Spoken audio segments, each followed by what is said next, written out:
Tomorrow is a big day for inflation. Some new data is going to be released that will tell us whether inflation is heating up or not. So let's discuss the data that is set to be released, how this is going to affect your investments, some predictions on what may or may not happen tomorrow, and then how we can hedge against inflation in our investments. Also, if you're new here, my name is Maher, and I break down news that makes you money. So if you want more of this type of content, just make sure you engage with it by liking, subscribing, sharing, doing those kinds of things if you find some value here.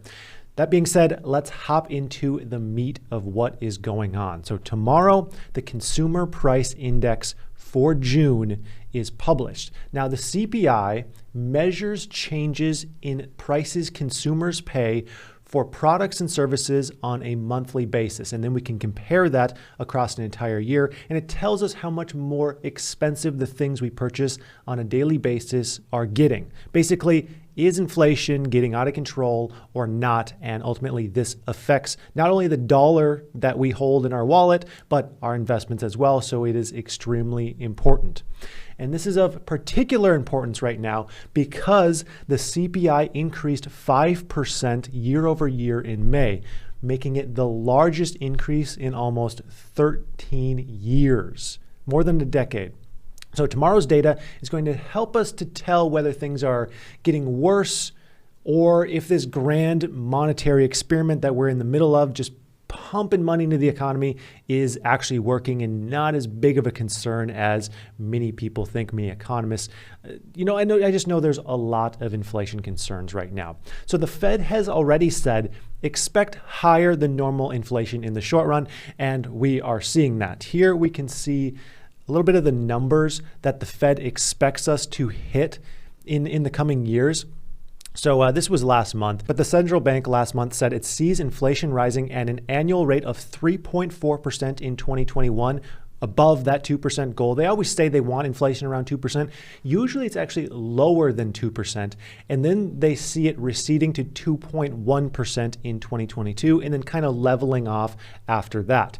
Now, like I said, they always have their expectations of 2%. It's very rarely that they hit it right on the head and it lands exactly 2%. Now, why is this important? Why is this important for investors, particularly stock investors?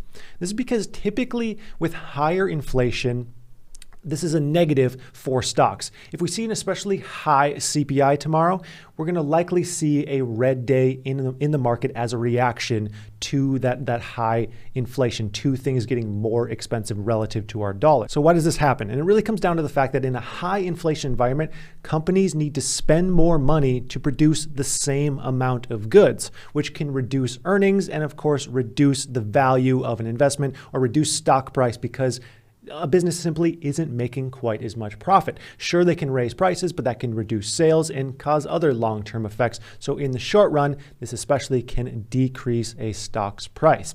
Also, beyond the CPI, we have the PPI, which is the Producer Price Index, which measures the increase in input costs for manufacturers and suppliers.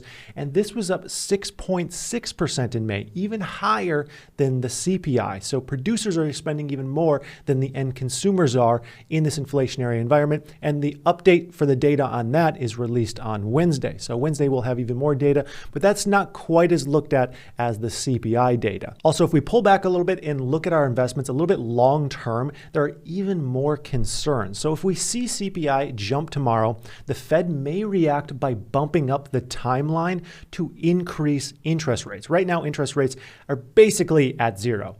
And if they move that timeline forward, investors would react, the stock market would react as a result. And what it would really do is make it more expensive for companies and individuals to lend, which in turn reduces spending and potential growth in the economy and lowers stock prices, and our investments just don't do quite as well, at least in the short run. Now let's look at the CPI data from last month. That way we can make some assumptions and predictions on what we could expect tomorrow. So we're going to hop over to the CPI data that was released last month.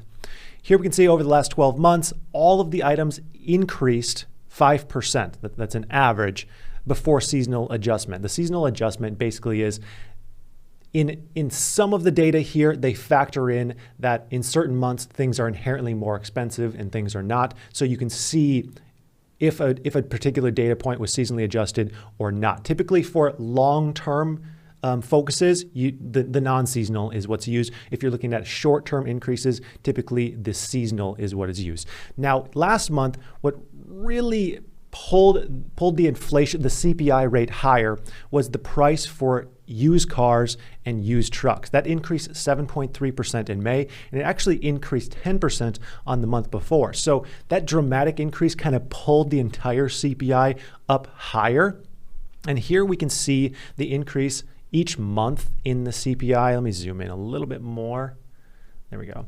We can see the increase each month in the CPI. We can see it was up 0.8% in April and then 0.6% in May, kind of ramped up. And now it's a big question mark as to what happens here. Are we going to see a bump up? Are we going to see a bump back down? Now, we scroll down here a little bit. So we can see the CPI is the changes in prices paid by consumers for goods and services. Typically, it's your day-to-day purchases that are figured into this. And they take this information from 75 different urban areas from about 6,000 housing units and approximately 22,000 retail establishments. It's pretty impressive as to how many data points they actually have. If you look at one of these reports, it's broken down not only just like food as a category, but then types of food. So like cereal, meat, poultry, fish, fruits and vegetables, like literally everything is broken down. And what's interesting about this, if you're just on a personal level, if you're sitting there and you're thinking like, you know, I swear this used to be cheaper, or I swear this is much more expensive than it used to be. You could go onto one of these CPI reports and be like, you know what, I swear bacon is much more expensive than it used to be. You can just do a little Control F here, type in bacon, and you're like, okay, here's bacon products. You look and you're like 13%. The price of bacon has gone up 13%, and you're like, okay, I'm not crazy. Bacon is more expensive than it used to be. Now, bacon inflation aside, what do I see happening tomorrow with the new report, bakeflation? We need a bacon index. But anyways, let's go back up to the little trend chart here. And then I'll discuss what I see happening. So this is the trend chart again in the previous months. I see a 1 month change of 0.5%, so slightly lower than May. I see a slight downtrend. It is my prediction. Of course, I could be wrong. I see used car prices increasing, but lower than 7%. You know, maybe we see that increase around like 4% or something like that from the month before, because it seems like used cars and trucks are still going up in price, but I don't see it going up 10%, 7%, and then even more. I see that lowering a little bit. And then the 12-month percent change, I'm assuming that's going to be around 4.2%. Looking at a 12-month basis, lowered from 5%. Now, of course, those are just my opinions, looking at all the data and looking at what's kind of happening in the environment. We'll have to wait and see what actually happens tomorrow, but that's my most educated guess. Now, how do we invest to hedge against inflation? Well, first off, it's better to be invested than to not. It's better to have some form of investment than to just hold cash, because the cash is just going to lose its value over time no matter what. It is costing you money to hold that cash. And then historically, commodities perform the best in high inflation environments. They actually average around 14% returns in these high inflationary times. However, if you look at any like commodity ETF or most commodities in general right now, most of them are way up. So this is, I think, already kind of factored in. So you might be able to find a deal, especially if you have like a particular expertise in an area and you're like, hey, you know, gourd futures, you know, that's the next big thing.